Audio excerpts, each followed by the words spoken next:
All right, bulls and bears, I just sold off a lot more of my stock in my portfolio, digital assets, stocks, and other digital assets here. I'm going to tell you why. Digital assets, well, stocks, let me check my pocket. I don't have any stocks in my pocket. Oh, yeah, that's right. They're all on digital platforms. They're all on Robinhood and other digital platforms. They're digital, right? They're digits on the screen, right? Kind of like most of the money. Folks, I'm not liking what I'm seeing. I'm not liking what I'm seeing at all. I sense a lot of disruptions coming up here in the very near future. I'm not talking about 6 months from now. I'm talking about in the next 30 days, possibly. And we've been looking at these risks and just weird things happening. And I sold off a bunch more stuff. All of you watching this channel that have been on here for at least a year know exactly what I hold, exactly what I'm investing in. I've made the announcements. I've broken down basically my whole portfolio for you on many different occasions. So if you've been a frequent viewer, you probably have seen one or more of those videos where I've done that. Folks, I'm not liking what I'm seeing. We've got articles like this. It's not just the articles, though. At least some of the articles out there are acknowledging some of the elephants in the room, so to speak. We have Politico out here with this, the incredible world-altering black swan events that could upend life in 2025. You should give that a read. I don't agree with everything in the article. In fact, a lot of it I really disagree with. But they're making a lot of good points. A lot of the things that we've been talking about here, the risks are very, very elevated right now. And just a lot of strange things happening. I don't like strange things happening that no one can explain. The drones, no big deal. We didn't see anybody get zapped and brought up in a beam of light and taken away. But I just don't like unexplained things. The attack on the Treasury, they're saying it's a hack. And we'll get into more of that here in just a little bit. We've got these weird similarities on the New Year's Day attacks. Attack. One was just somebody decimating themselves. Another person in New Orleans plowed through a crowd of people. Strange similarities, yet no connection in the Vegas and New Orleans situations here. Both were rented vehicles on an app called Turo, where people rent out their personal vehicles. Both of these individuals, ex-military, both at one point were in Fort Bragg. Just very strange, folks, the similarities. And I'm not saying that there is a connection, but I'm just saying a lot of strangeness, a lot of weirdness going on. It almost seems like there's something being orchestrated here. Suspects in Vegas explosion and New Orleans attack served at the same army base. Police confirm. Authorities said Thursday 2 men likely overlapped at Fort Bragg and again in Afghanistan, but there's no evidence. They just both happened to carry out these crazy occurrences on New Year's Day. Nothing to see here. Move on, folks. Other news, though, to get into. We're being warned now about a quad-demic. My local news channel here in Quad-demic, I saw it earlier. And this is what it boils down to. There's several different sicknesses to be on the lookout for. And they're starting to do these mask mandates again here. This is out of a news source here. Look at this. Whoops, got an advertisement that just jumped in the way. Face mask mandates return in multiple states as doctors warn of quad-demic of 4 viral infections. Look out, folks. We told you in 2019 what was going to happen in 2020. It happened. I'm telling you now, I'm not liking everything I'm seeing and just what I'm feeling. The vibe I'm getting just from everything, you know. Any one thing by itself, the drones, the New Year's Day situations, the attacks on the Treasury, the hacks, everything else that we've been seeing, the war escalating across the globe. Any one of those things by themselves, no big deal. But when you start stacking them on top of each other, it looks to me like a mountain of risk. Here's some other news on this quad-demic situation.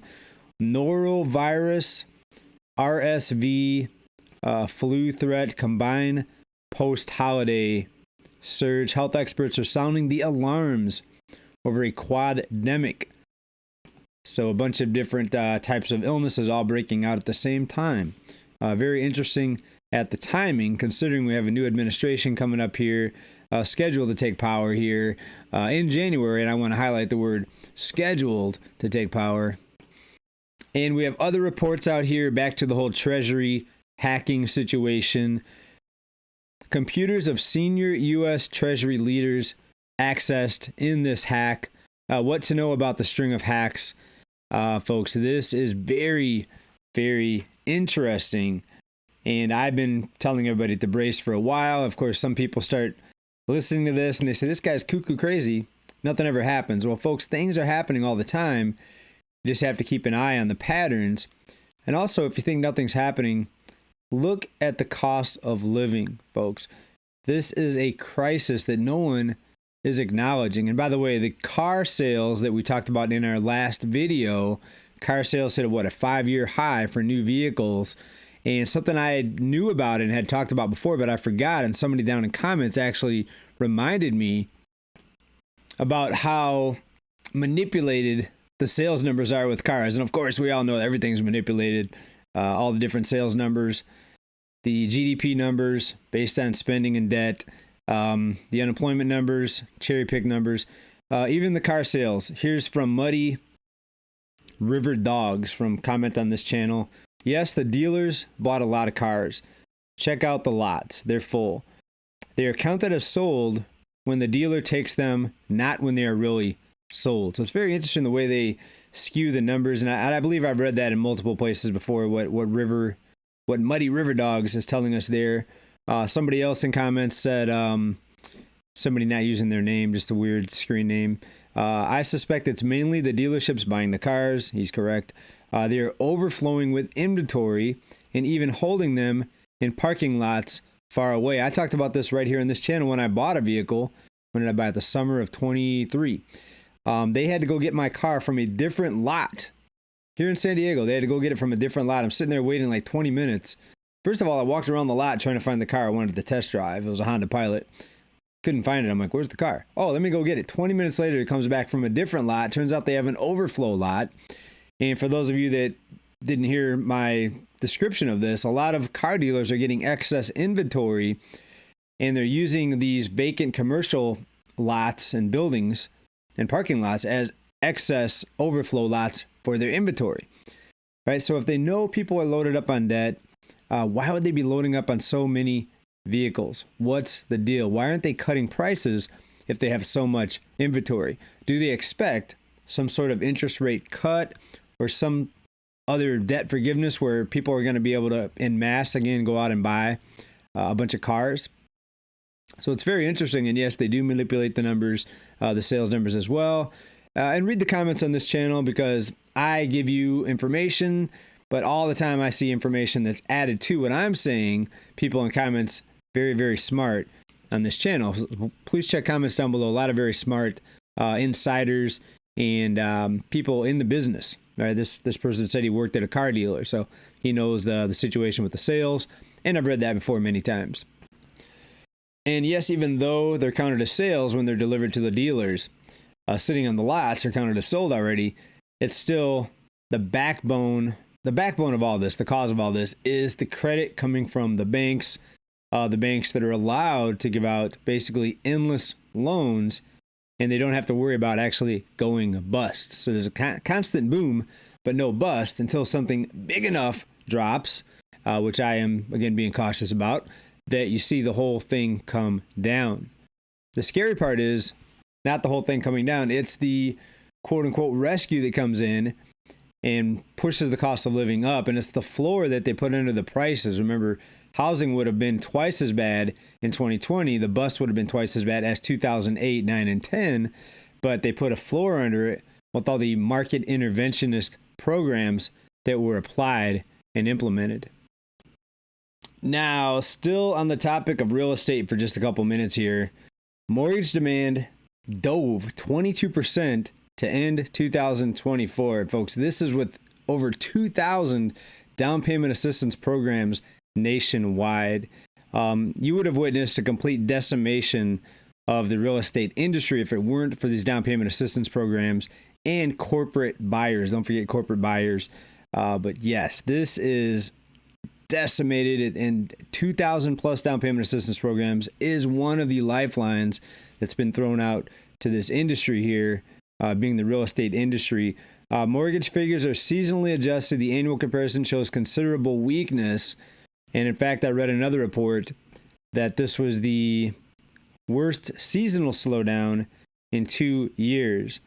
So we're told that there's been a recovery, that things are on the upswing, the economy's strong, but yet we knew all that was phony when they started cutting rates again. Right? If the economy's really strong, why do you have to have rate cuts? Right? You need to raise rates. If the economy's strong, raise rates to stop inflation. Of course, they never did aggressive enough rate hikes.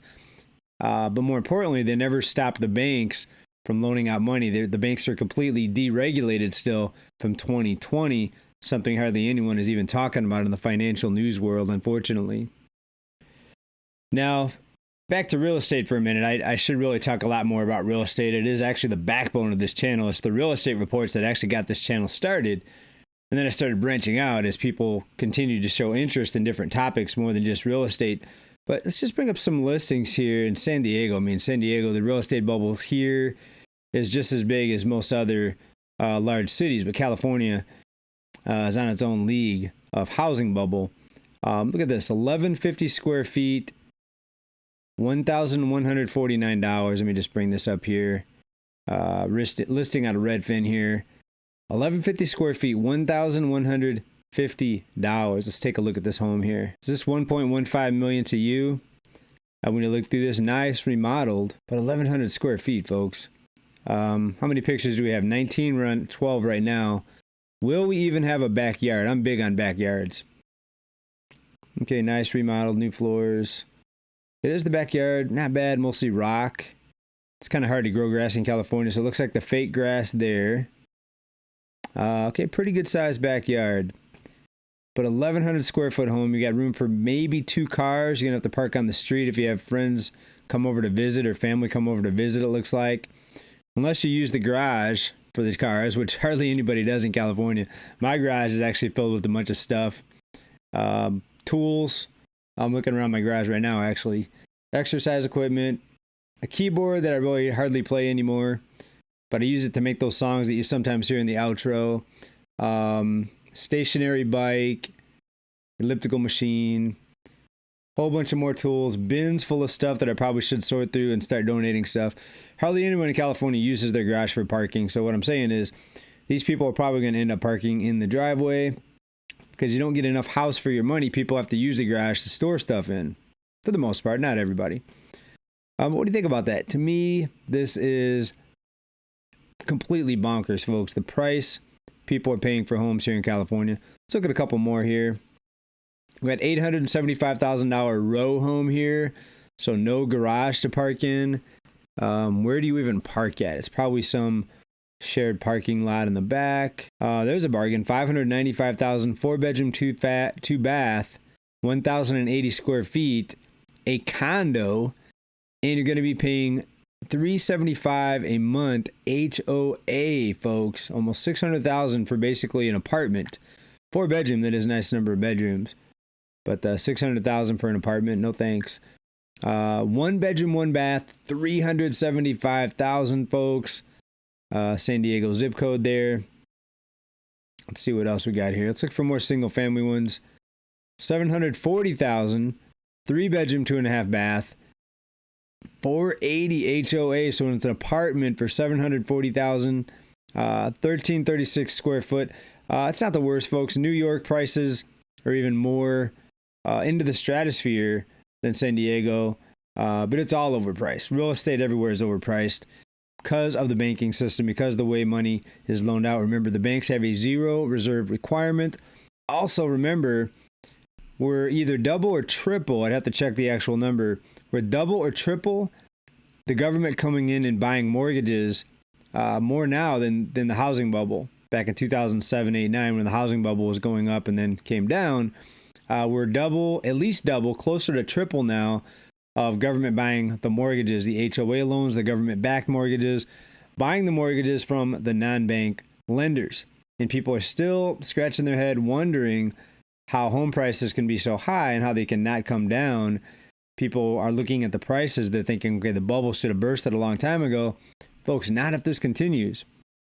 Not if this continues. Why do you think we're continuing to look for the disruption or whatever comes in to completely blow these markets up? It's going to have to be something massive. And I definitely see the risks increasing. So I'm being cautious. I wouldn't be investing in real estate right now, pulling money out of stocks, selling digital assets, not all of them, but I did take another good chunk off the table. I'd say another 20% of my investments I sold off and went into a cash position on those to get ready for what I think is the inevitable. But before we wrap this up here, I want to go back to this. This is not to scare anybody. This is not doom and gloom. Being prepared and expecting wild things to happen is actually a good thing, because you're not going to be shocked and surprised when it happens. Nobody thought 2020 was going to happen, but it happened. Nobody thought there was going to be unrest. Everybody masking up. Nobody thought that, but it happened. Well, guess what? I think something even wilder is going to be happening here in the upcoming, very near future. I'm talking maybe even in the next few weeks. Doug Casey's out there, and he's very well known in the financial community, in the investment community, if you will. And he's saying he is head on a swivel of some things that might be coming up here in the very near future. And he mentions something we've been talking about here on this channel: societal decline. Quote, "You've spoken about societal decline in the past. Do you see any path towards reversing this trend in 2025, or societal breakdown inevitable in what happens next?" Doug Casey's answer: trends in motion tend to stay in motion until they reach a crisis, and then a new trend emerges. So very true, right? Not just in society, but in financial markets. Things have to be at crisis points before anything actually changes, right? They just keep doing more of the same, more money creation, more throwing fuel on the fire, more keeping the bubbles inflated until the crisis is reached. But what is the monkey wrench that gets thrown into the gears of the system to actually bring on the crisis? Nobody knows. But at the end of the day, it doesn't really matter what it is, right? We sit there and we look at different stories, different events, different news. At the end of the day, though, it matters how much you're ready for it, how much you're prepared. And it's a time for profits. One of my biggest trades was the oil price plunge in 2020, when they were trading on the markets at negative prices, which is insane, because you could not have went and bought oil for free or had somebody pay you to take it. But if you look at the digital market or online platforms where they're trading futures and contracts, it went negative. But that was a big trade. Went in and bought a few different oil companies at a very low price. Ended up over 8 timesing my money. Sold some along the way. Some I sold when it doubled. Some more I sold when it tripled. But held on all the way, and still have some even as of today that I'll probably never sell. I always keep a portion of my investments in case there is a more upside. But folks, this is the game, folks. I hope you're ready. What do you guys think about all this news? Weird situations, weird coincidences, similarities. Could just be complete coincidences. But again, at the end of the day, doesn't really matter exactly what brings this down, as long as you're ready for what's going to unfold. I just don't want to see anybody getting hurt. A lot of weird things. What do you think about all this news? The drones, the strange fog with the weird smell that people have been reporting, the New Year's Day situations, the similarities, the coincidences, and the hacks. The Treasury now hacked. We just saw many hacks over 2024. People getting their information compromised. Pretty much everybody's information was taken in some of these larger scale data breaches, right? Very, very concerning, but it's all good, right? Because we're ready for it, and we're going to be on top of it. So we're not going to be, our jaw is not going to be hitting the ground when the news starts reporting everything that's unfolding here and everything else happening. So be ready, folks. Always keep stacking. Big love. Thanks for being here. Bye for now. Talk to you very soon. Peace.